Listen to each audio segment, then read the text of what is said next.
Oh, he looks as dumb as you, I guess. Kids of someone who dropped out of middle school are also stupid. A classmate named Catherine, who for some reason always looked down on me, looked into Ryan's face. She was a Harvard graduate. She was good-looking, but had a terrible personality. That's what Catherine said after looking at Ryan's face.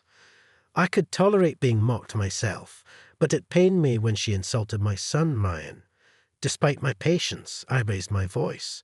His education level doesn't matter. Just because you went to Harvard doesn't give you the right to speak to my son like that. Seeing this, Ryan said in a cold voice, "Dad, this woman, it's Mrs. Smith, right? Should we fire her?" Ryan might look like he's 10, but he's no ordinary 10-year-old. Catherine would later come to realize this. My name is John, probably a very average 8th grader at that time. Part of the soccer team, sometimes on the bench, sometimes not. Unlike the noticeable guys, I don't have a girlfriend. Yes, just an utterly average 8th grader. I had one strength and one weakness. First, my strength was math. I wasn't good at all subjects, but for some reason, math just clicked for me. I solved problems without much struggle, even if it was an advanced problem I saw for the first time. I was the only one in my grade who could solve some tough problems, and I've been holding the top rank in math since admission. I especially loved binary numbers. It felt romantic to count in a system other than base 10. It felt like a game and was very fun. On the other hand, my weakness, or rather, the person I couldn't stand, was a beautiful classmate named Catherine Smith from elementary school. For some reason, Catherine treated everyone else normally, but she was cold to me. We used to play together in early elementary school and even visited each other's houses. But around our school trip in elementary school, she suddenly became distant and would only speak ill of me. "John, don't slack off during cleaning. Come on, take out the trash." It wasn't just me who was slacking off, but Catherine would say this and toss the trash can at me. "John, don't just stand there. Put out the flame. You're so useless." Anyone could turn off the burner during our science experiments, but Catherine would always complain to me. Moreover, she'd say things like, "I can't touch that alcohol lamp now that John has touched it," as if I was something dirty. I wanted to retort, but Catherine was bold, beautiful, and one of the top-ranking girls in our class hierarchy. I could never talk back and just took her remarks. I always thought that one day I'd prove her wrong, but the only thing I had over Catherine was math. However, she was decent at math and was top of the class in overall grades throughout middle school. Catherine kept targeting me, and as fate would have it, we ended up going to the same high school. So my high school life started with the same strength and weakness. Then during my sophomore year of high school, my life took a 180-degree turn. My father, who was the backbone of our family, passed away. He loved fishing in rivers. One morning, while going fishing, he drove the wrong way on a mountain road and plunged off a cliff, taking his car with him, and he never came back. Our family, which had been living a modest and peaceful life, was shattered. I can never forget my mother's face when she received the call from the local police. I'll never forget the pale face of my father when we rushed to the hospital. After my father passed away, my mother, who had always been a stay-at-home mom, decided to work as a temp. But she couldn't keep a job for long because the sudden loss of my father often made her ill. Just when I thought she'd been working for a while, she'd end up bedridden. She'd get better and start working again, but within about 3 months, she'd fall again. I thought I couldn't put her through that anymore. I decided to give up on college. I'd even drop out of high school and start working right away.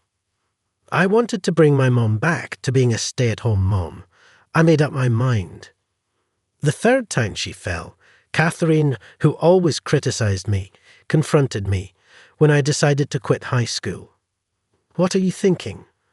Are you out of your mind? Without a high school diploma, you won't stand a chance in society. You have just one more year of high school. Don't quit now. Only a fool would drop out. Catherine strongly disapproved of my decision, but there was no changing my mind. I handed in my resignation that week and left high school by the weekend. After quitting, I first took a part-time job at a local convenience store. I'd never worked before since my high school didn't allow part-time jobs, so every day was a new experience for me. It was tiring, but I had committed to supporting our livelihood, and there was no turning back. As I got used to the convenience store job, I began to work part-time at a British pub in the evenings. My mother, seeing the occasional burns I came home with, would cry, "Right now, I don't have the money for college tuition, and I'm maxed out just supporting my mom and me." But a new dream was born in me, to save up money and go to college someday. My dates with Kate were mostly in her apartment or on the university campus, but they were always a lot of fun. The university's cafeteria was affordable and tasty.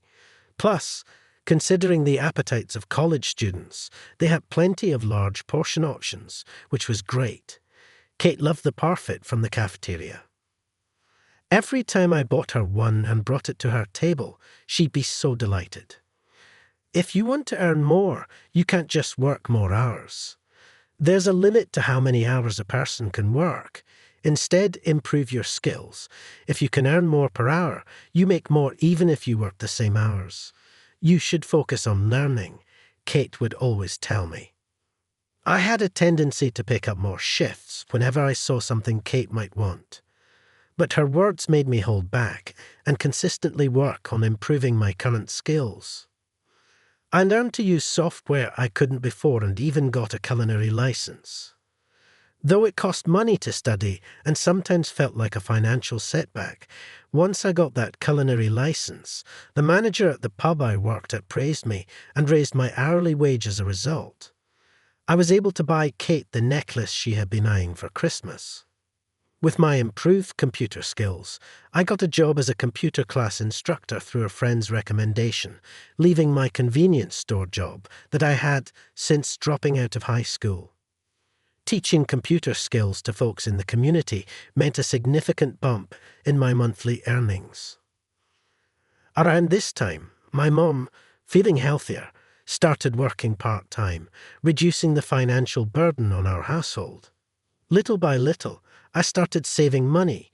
With savings in hand, I began to think about marrying Kate. And when Kate graduated from grad school in the spring, we joyfully tied the knot. Our life together, as she started her job as a researcher after her postgraduate studies, was incredibly happy. We rented a small place. Whichever of us got home first would make dinner, and we'd eat together every evening. Even the moments just lying together, I felt so happy being aware of Kate's presence beside me. I continued to juggle my jobs as a computer instructor and a part-timer in the pub's kitchen. One day, the manager approached me, saying he wanted me to run the kitchen for a newly opened pub. It seemed I was the only part-timer with a culinary license, so my hourly wage increased a bit. "John, let's save the extra money for when you go to college someday," Kate suggested. Even though I wanted to treat her to all her favourite foods, she said, "I'm quite content with my current life. You should definitely go to college. You love maths so much." Saying that, Kate wouldn't let me use the money for our date nights. I even proposed sending more money to my mom, but after hearing from Kate about college, she refused. And that's how I began saving for college. Then one day, Kate, blushing, told me something. "I'm pregnant." We were truly at the peak of our happiness. Our son, Ryan, turned out to be an astonishing prodigy. Much to our surprise, Kate and I were both good at math, so we expected him to like it to some extent. But he exceeded our expectations. In no time, he could count from 1 to 100 and started solving quadratic equations, even before kindergarten. He quickly became fond of binary, my favourite, and could convert decimals to binary instantly. Kate continued her work part-time, and after finishing her research at the lab and picking up Ryan from daycare, She'd chat with him about math and ways he could understand. Ryan always listened with shining eyes. By then, I had quit the pub job and had become a full-time instructor at the computer class. Ryan quickly learned to operate the computer I taught him and easily outgrew the programming materials for elementary school students. I wonder what kind of person he'll grow up to be. One night while stroking the sleeping Ryan's hair, Kate said this and suddenly began to cry. "Kate, what's wrong?" It was such a cheerful topic, so what happened? Looking at her face with suspicion, Kate clung to me and began to cry. Then she revealed, "I've been diagnosed with a brain tumor." I was stunned. Only 6 months left. I couldn't come to grips with Kate's confession and remained silent for a long time. I need to support Kate, I knew, but I couldn't help picturing my father's pale face. Now even Kate, it reminded me of the atmosphere when my mother answered the phone that day. It's terrifying. Please tell me it's a lie. Tell me you're just groggy. I couldn't accept Kate's illness, and for a while, life continued as usual. Kate went for treatments, but she never talked about her illness. Since then, I thought maybe we could just pretend it never happened. But one day, a call came from the lab. Kate collapsed. Lying in the hospital bed, Kate had regained consciousness, but was hooked up to several lines, breathing through an oxygen mask. I wanted to look away, but the situation had escalated to a point where I couldn't. Please look after Ryan. By the time I finally accepted the reality of her words, Kate's condition had deteriorated to a level beyond treatment. For the month before Kate passed away, we repeatedly talked about Ryan's future. Kate apologized to me and Ryan again and again. She had nothing to apologize for. The hardest part was for Kate, having to leave Ryan behind. "Ryan has an incredible talent," Kate kept saying. I felt the same way. "I'll do everything I can to help Ryan harness his exceptional gifts." Kate often took Ryan to the lab, where everyone adored him. She asked me to keep taking him to the lab even after she's gone. With the help of everyone in the lab, I promised to provide the best education possible. At dawn on the day when 6-year-old Ryan held back tears and said, "Mom, Dad, and I will do our best. Don't worry," Kate was called to heaven at the young age of 33. Having lost a loved one twice, I couldn't afford to break down. I had to protect my son. From that day, we started a new life, focusing on nurturing Ryan's talents. Time passed, and as Ryan's 10th birthday approached, we went to celebrate at a famous upscale restaurant known for its traditional dishes. After enjoying our meal, we were satisfied and just stepped out of the entrance when I noticed a familiar face. Catherine. It was Catherine, an old acquaintance from elementary to high school. She was there dining with her boyfriend. Upon seeing us, the corner of her mouth twisted into a smirk. "Are you dining in such a fancy restaurant, even though you dropped out of middle school? Out of your league, don't you think?" Middle school dropout or not, what's that got to do with anything? I didn't want to provoke Catherine, especially with Ryan around. I tried to leave quickly, but she kept on throwing jabs. "You probably can't even educate your child properly with your dropout status, can you?" I had promised Kate to prioritize Ryan's education, so this really got under my skin. Still, I tried to ignore her and started to leave with Ryan. Look at him. He's got that clueless look just like a dropout's child. I guess stupidity runs in the dropout family. Catherine pushed further. Although I could handle insults thrown at me, when she insulted Ryan, I lost it and snapped back. My educational background has nothing to do with this. Just because you went to Harvard doesn't give you the right to talk that way about my son. "Ulk, come on. Is it because you didn't even finish high school?" Catherine continued to mock. Ryan suddenly said in a cold voice, "Dad, this woman, it's Miss Smith, right? Should we fire her?" "What are you talking about, Ryan?" Attempting to reprimand him, Ryan continued, "She's a business associate of my company." She might not know me, but I've seen her. She's from the security firm we've outsourced to, so at the very least, I can have her removed from the current project. Right, Miss Smith. Ryan, there's no need to retaliate. No matter how much one is mocked, I tried to silence Ryan's harsh words. What? How can a kid like this be associated with my company? There's no way you can fire me. Talk in your dreams, clearly shaken by being addressed by Ryan. Catherine snapped back and disappeared into the restaurant with her partner. Ryan, you shouldn't talk about firing someone like that. I advised him, but Ryan still looked discontent. Ryan can be a bit sharp at times. Well, being acknowledged as a member in Kate's lab, researching robotics as an elementary schooler, and even doing system development, I can see why he might have become a bit assertive and outspoken. But kindness and relationships are the foundation for all. Just because he's a child doesn't excuse everything he says, especially since he's working with adults on system development. He needs to be careful with his words. Ryan developed a digital photo album app. It became a massive hit with the profits. We set up a company to develop the next app. On paper, I was listed as the CEO, but in reality, Ryan was the one pulling most of the strings. The security aspect of that album app was outsourced, and Kathleen worked for the outsourced company. When I reprimanded him for speaking rudely to an outsourcer, Ryan pouted for a while. But when I said, "Mom will cry," he calmed down and muttered, "Sorry." It was a few days after the incident at the upscale restaurant. A data breach occurred at Catherine's company. Fortunately, the information leaked wasn't directly related to Ryan's app, but we found ourselves dragged into the whole mess. You did it, didn't you?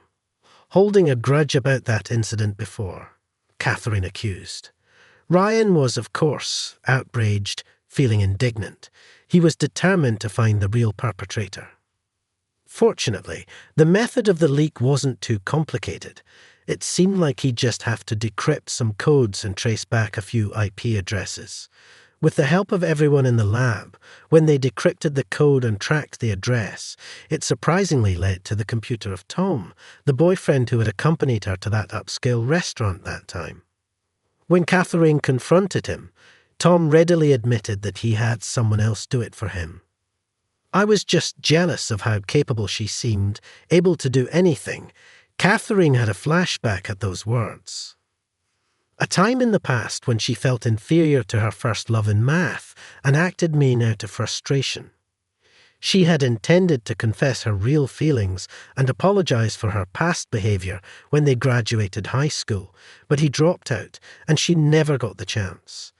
Even though she was the one at fault, she harbored resentment and said hurtful things when they met again. Catherine came to my house to apologize and shared the story. I was utterly shocked to see the proud Catherine, almost as if bowing her head to the ground in remorse. Her confession that she once had feelings for me was even more startling. It made me realize anew how emotions can become so tangled that they're hard to control. Ryan didn't say much, but he seemed to sense something in Catherine's sincere apology and her vow to help Tom get back on the right track. "Kate, Ryan just turned 10 today. We're visiting Kate's grave." Ryan's photo app is still selling really well.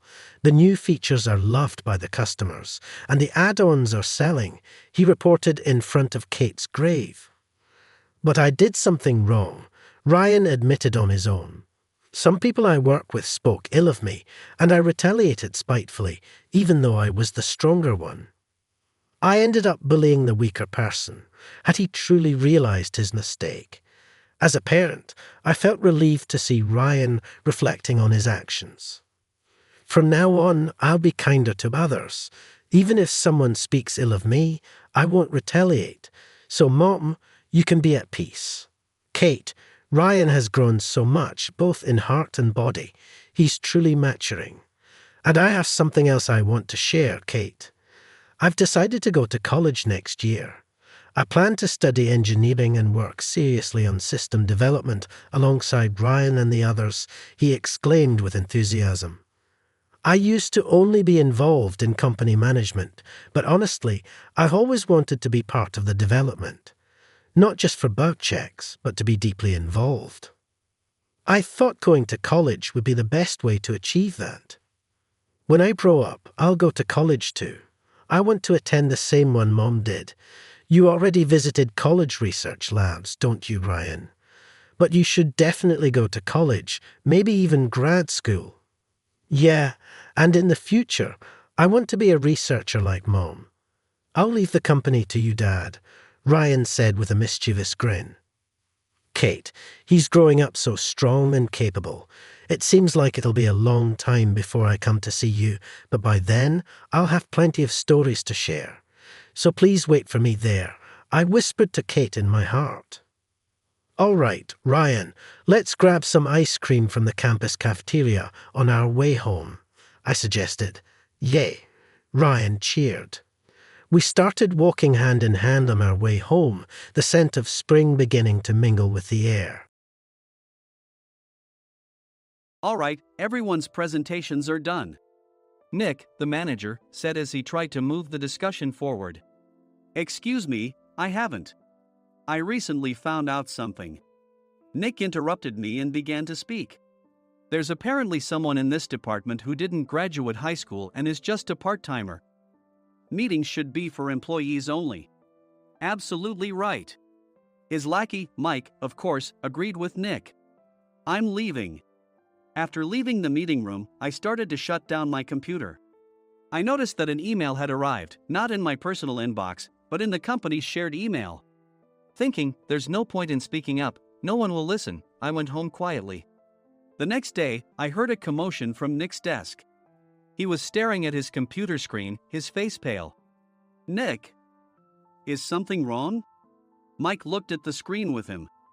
And he turned even paler than Nick. Why is he so angry? Knowing the reason for Mike's distress, I thought to myself, serves them right. My name is Adam. My mother passed away when I was in the 9th grade, and I was raised by my father. Well, you could hardly call it being raised. After my mother passed, my father changed. He drowned his sorrows in alcohol, and though he still went to work, he squandered our living expenses on horse racing. Because of that, I had to start working part-time as soon as I entered high school. Every month, I went to the convenience store with bills in hand that couldn't be auto-deducted from my father's account. Even though I endured it because I didn't want to be alone, I reached my limit in my second year of high school and dropped out. I found a live-in job at a distant inn. Thank you for everything. The day I left home, my father, still staring at the TV, spoke. Take care. That was our last conversation. Back then, 18 wasn't the age of majority, so I needed my father's permission to work, and I couldn't hide my place of employment. Yet, my father never visited me even once. I kept working just to survive, and before I knew it, I was 42. Years of hard work paid off, and I was transferred to the headquarters. I was thrilled to be recognized by the company, as I thought I'd be working in the field until retirement due to my lack of formal education. Listen up. Our work can change the future of our employees. Don't drag us down. On my first day after the transfer, Nick, dressed in an expensive suit, spoke sternly. There was a reason for this. Our inn was located in a prominent tourist destination, known so well that everyone in the state could sing its commercial jingle. At its peak, we had 5 locations within the state. But that was long ago. Due to financial difficulties and aging facilities, only the place where I had worked for many years and the original establishment remained. I was prepared to lose my job anytime, but now there was a glimmer of hope. With the rise of social media, the tourist area where the inn was located started gaining attention again. Depending on how hard the sales department, where I was transferred, worked. We could either thrive or be forced to give up this prime location to the new hotel chains continuously popping up. For Nick, who had switched careers from another industry to strengthen our sales, this was a battle he couldn't afford to lose.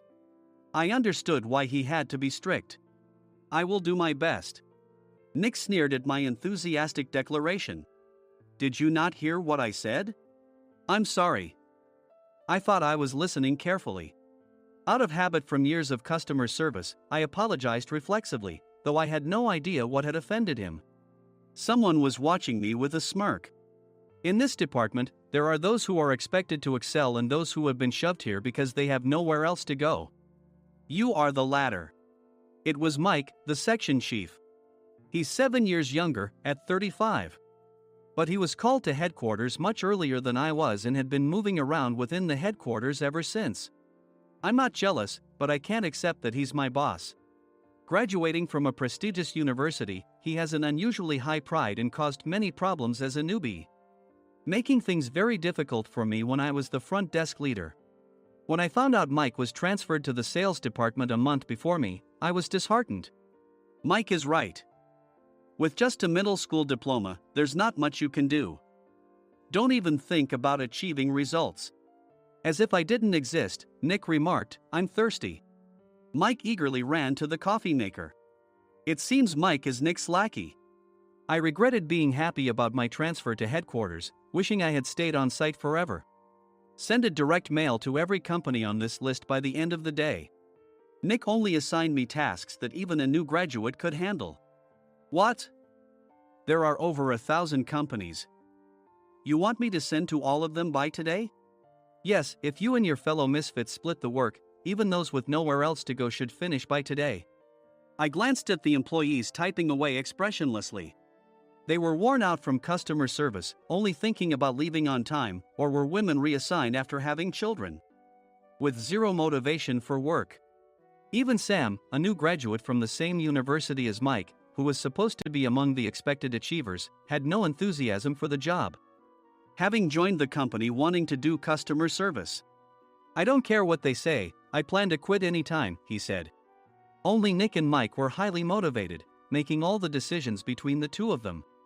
I originally only wanted to work at the inn to survive and had no particular attachment to this job. I swallowed my words, thinking I had no right to reprimand them. About a month after the transfer, Nick told us with a frustrated look, "To commemorate the 50th anniversary, we've decided to create a plan exclusive for one group per day." Originally, Mike and I were supposed to come up with it, but our president, Mr. Thompson, insists on hearing everyone's opinions. "So, you all get a chance." As Nick explained, Mike began handing out prints. "Make sure not to embarrass Nick.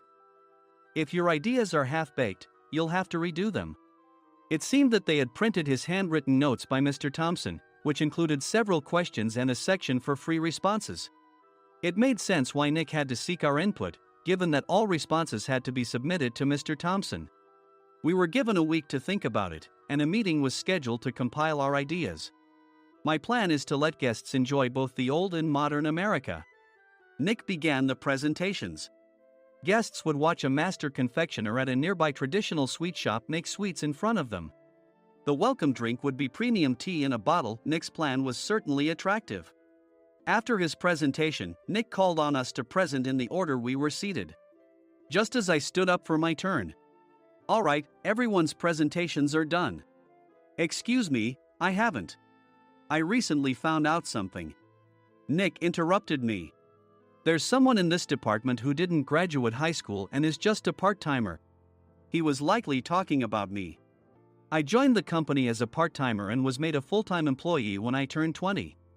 That was 20 years ago, so Nick and Mike probably had no chance to know until recently. Meetings should be for employees only. Absolutely right. After that, Nick kept creating opportunities to solicit everyone's opinions, purposefully excluding me from speaking. The meeting unexpectedly heated up and went past the scheduled end time. A few people asked to leave, and the discussion continued with the remaining few. "Still here?" Normally, you'd leave in that situation. Though I had no attachment to the job initially, hearing kind words from customers made me want to make them happier. For someone like me, with nowhere to go, the inn was my home and customer service was my life. I felt pathetic about my current self. "I'm leaving." I left the conference room and started shutting down my computer. I noticed an email had arrived, not in my personal inbox, but in the company's shared email. Thinking no one would listen to what I had to say anyway, I quietly went home. The next day, while preparing the DM as instructed, I heard a commotion from Nick's desk. In his haste to stand up, he hit his knee on the desk. He stared at his computer screen, his face pale. "Nick? What's wrong?" "Mike, thinking he should be the first to rush over, approached Nick while still wearing his coat. He peered at the screen with Nick. And he turned even paler than Nick. Why is he so angry? Who is responsible for this company? Nick, more irritated than ever, asked, and Mike answered without checking. Probably Sam. Sam wasn't there because he was attending a morning training session for new hires. Nick gave up on getting angry and returned his gaze to the screen. They were looking at an email that arrived right after the end of the working day yesterday. Apparently, no one, including me, had checked it before leaving. The email was from a large company that used us for their annual employee trips. The president and executives of that company also frequently used our services personally. President of the company, Mr. Mason himself, had declared that neither he nor his company would ever use our services again. Well, some companies cancel their employee trips or stop using our services due to financial struggles. Let's just move on. Mike kept wiping the sweat from his forehead with a handkerchief. Knowing why Mike was so agitated, I quietly watched their interaction. Do you know how much revenue we get from that company? We can find other guests to fill the rooms, but we'll lose the banquet costs, gift shop revenue, rental car fees, and more. Moreover, the gifts were supposed to be prepared by the traditional confectionery shop involved in Nick's proposed plan. If it's known that we incurred such a huge loss at this critical time, Nick's position in the company would be jeopardized. Nick took a deep breath, seemingly trying to calm himself. All right, Mike. Go to New York right now and apologize to Mr. Mason. What? You're coming with me, right? I have urgent work to do. I trust you, which is why I'm entrusting this to you. Please. Mike, believing Nick's sincerity, agreed with a determined look on his face, saying, yes. That's Nick for you. Even if Mike went to apologize, Nick would shift all the blame onto him if the client didn't change their mind. Well, it was Mike's fault to begin with, so it served him right. About 3 hours later, Sam answered a call from somewhere and repeatedly apologized, saying, I'm very sorry. Everyone watched to see what was happening. After ending the call, he informed Nick with a weary tone. When Mike arrived at the client's company, he only made things worse, further infuriating Mr. Mason. He was demanding, get his boss here immediately. It was no wonder Sam was exhausted, dealing with such a call right after returning from training. What is that idiot doing? All right, Adam, you're coming with me. If sacrificing Mike didn't work, then I must be next. Normally, I'd want to refuse at all costs, but I saw an opportunity in this situation. If I can be of assistance, I'd be happy to join you. I immediately followed Nick, and we flew to New York. When we introduced ourselves at the reception, it became clear how serious the situation was. As the receptionist personally escorted us to the president's office. Angry voices leaked through the door, making both Nick and me uneasy. Excuse me. I'm Nick, the supervisor. I understand my subordinate has caused you trouble, and I deeply apologize. Nick, with his experience in the corporate world, knew enough to offer an apology before excuses. However, his customer service skills left much to be desired. I sighed as I saw Mike trembling like a small dog in the corner of the room. What kind of training are you giving your subordinates? Mr. Mason glared at Nick with a red face. The intensity of his gaze made even Nick take a step back. Regrettably, I joined this company only 2 years ago and was unaware of Mike's issues. I should have identified his shortcomings sooner. Indeed. I should have realized sooner. No sensible person would come to apologize and then give a lengthy presentation on the drawbacks of not using their in. Nick froze, his mouth slightly open. Suspecting the worst, I picked up the documents that had fallen to the floor. It seemed Mike hastily prepared these documents on the plane, listing the disadvantages. Disadvantage 1: if you change the venue for the company trip, employees might suspect it's for cost-cutting reasons, leading to a negative impression. Reading it aloud half-jokingly, Nick snatched the papers from my hand and checked the contents with a furious expression. Among the stack of documents was a receipt from a nearby convenience store's copy machine. I felt a pang of dread, hoping he hadn't shown the receipt as well. What do you think he said when I asked what kind of nerve he had to do this? I'm very sorry. Faced with the dire situation, Nick must have thought there was nothing left to do but apologize. In a voice smaller than I'd ever heard from him, he uttered words of apology. He said, "I'm a Harvard graduate. I don't believe I said anything wrong." "Mike! What have you done?"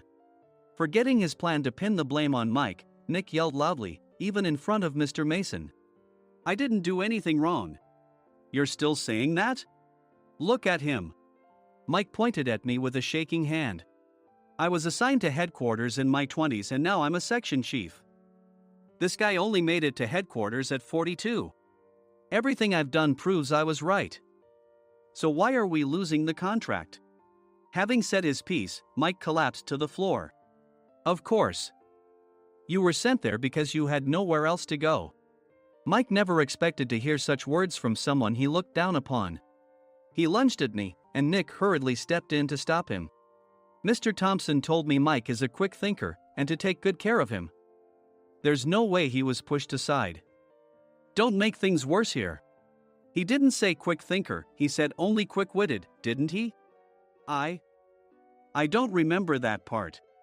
I recalled the many troubles Mike caused when he was a newbie.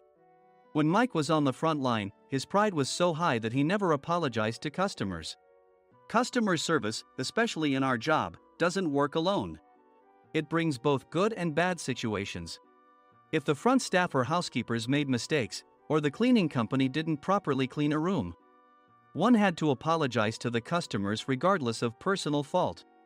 Mike, in such situations, would never apologize, insisting he wasn't at fault.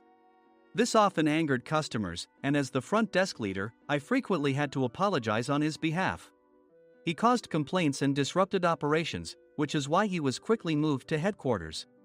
In departments where he didn't interact directly with customers, his quick thinking was beneficial and things went well. But it seemed his flaws were starting to show. Corporate reservations are supposed to be entered into the system by the sales representative.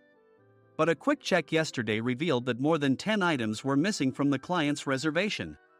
The handover document clearly stated what needed to be prepared. Why didn't you enter it into the system? Why do we have to give them special treatment? Filling rooms near the banquet hall, setting up all the food in advance. Specifying the brand of wine, they're too demanding. No wonder he always angered customers, I thought, feeling a headache coming on. Grouping them in rooms near the banquet hall is for our benefit too. It makes it easier for the staff to set up beds and serve breakfast since everyone's schedule is synchronized. As for the other requests, Mr. Mason suggested them to lighten our load. I didn't know that. Nick finally seemed to realize that Mike was the one who had angered the client. What did you say to them?